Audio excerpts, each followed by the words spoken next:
आइए अब चलते हैं श्रीमद् भागवत गीता के सप्तदशों अध्याय पे, जो कि है श्रद्धात्रय विभाग योग, अर्थात श्रद्धा का और शास्त्र विपरीत घोर तप करने वालों का विषय। आप सभी से अनुरोध है कि कृपया इस वीडियो को अंत तक ज़रूर देखें और इस चैनल को लाइक, शेयर एंड सब्सक्राइब ज़रूर करें। धन्यवाद। अर्जुन बोले, हे कृष्ण, जो मनुष्य शास्त्र विधि को त्याग कर श्रद्धा से युक्त हुए देवादि का पूजन करते हैं, उनकी स्थिति फिर कौन सी है? सात्विकी है अथवा राजसी है या तामसी है? श्री भगवान बोले, मनुष्यों की व शास्त्रीय संस्कारों से रहित केवल स्वभाव से उत्पन्न श्रद्धा सात्विकी और राजसी तथा तामसी ऐसे तीनों प्रकार की ही होती है। उसको तो मुझसे सुन। हे भारत, सभी मनुष्य की श्रद्धा उनके अंतःकरण के अनुरूप होती है।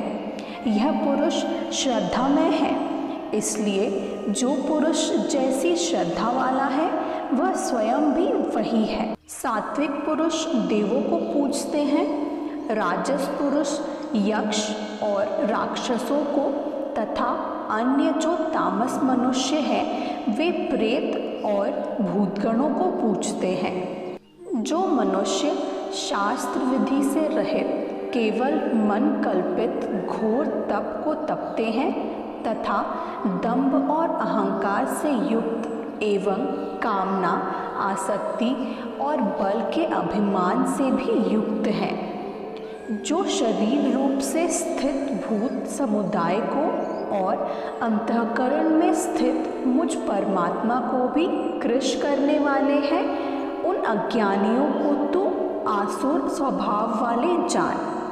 भोजन भी सबको अपनी अपनी प्रकृति के अनुसार 3 प्रकार का प्रिय होता है और वैसे ही यज्ञ, तप और दान भी 3-3 प्रकार के होते हैं। उसके इस पृथक पृथक भेद को तू मुझसे सुन। आयु, बुद्धि, बल, आरोग्य, सुख और प्रीति को बढ़ाने वाले, रसयुक्त, चेकने और स्थिर रहने वाले तथा स्वभाव से ही मन को प्रिय ऐसा आहार अर्थात भोजन करने के पदार्थ सात्विक पुरुष को प्रिय होते हैं।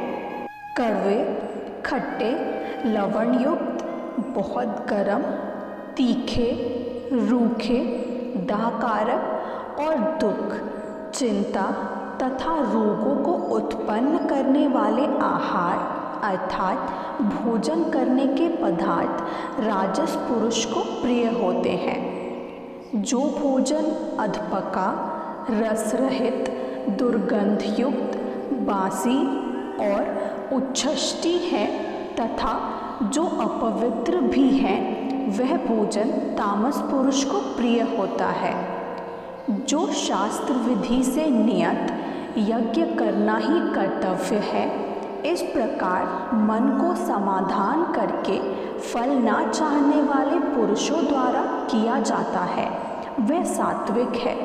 परंतु हे अर्जुन, केवल दंभाचरण के लिए अथवा फल को भी दृष्टि में रखकर जो यज्ञ किया जाता है, उस यज्ञ को तो राजस जान। शास्त्र विधि से हीन, अनंदान से रहित, बिना मंत्रों के, बिना दक्षिणा के और बिना श्रद्धा के किए जाने वाले यज्ञ को तामस यज्ञ कहते हैं। देवता, ब्राह्मण, गुरु और ज्ञानी जनों का पूजन, पवित्रता, सरलता, ब्रह्मचर्य और अहिंसा, यह शरीर संबंधी तप कहा जाता है।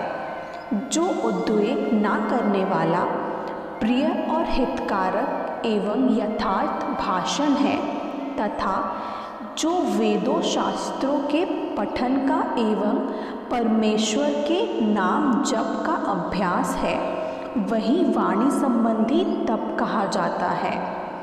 मन की प्रसन्नता, शांत भाव, भगवान चिंतन करने का स्वभाव मन का निग्रह और अंतःकरण के भावों की भली भांति पवित्रता, इस प्रकार यह मन संबंधी तप कहा जाता है।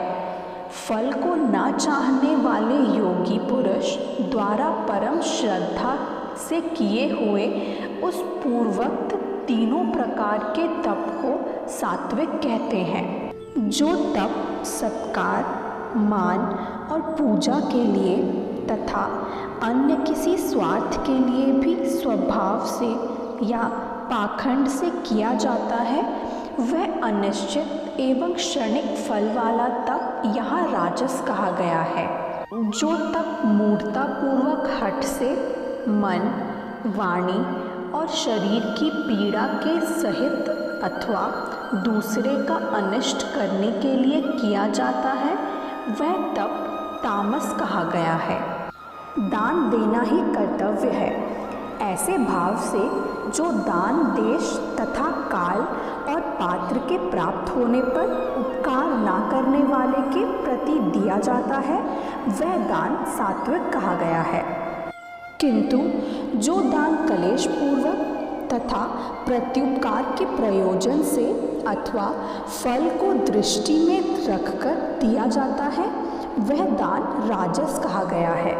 जो दान बिना सत्कार के अथवा तिरस्कार पूर्वक अयोग्य देश काल में और कुपात्र के प्रति दिया जाता है, वह दान तामस कहा गया है।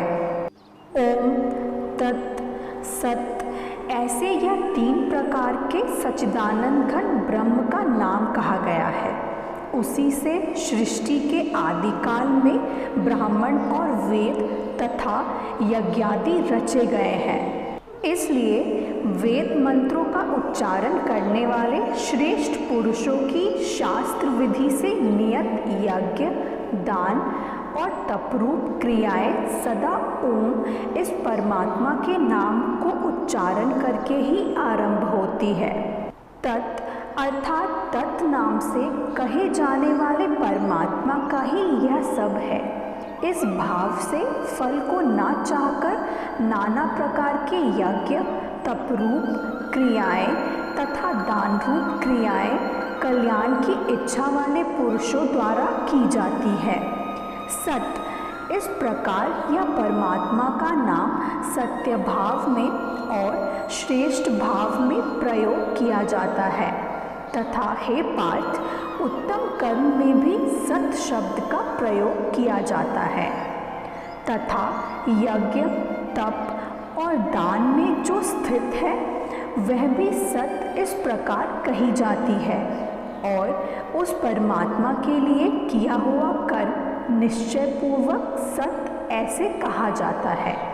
हे अर्जुन, बिना श्रद्धा के किए हुए हवन, दिया हुआ दान एवं तपा हुआ तप और जो कुछ भी किया हुआ शुभ कर्म है, वह समस्त असत इस प्रकार कहा जाता है।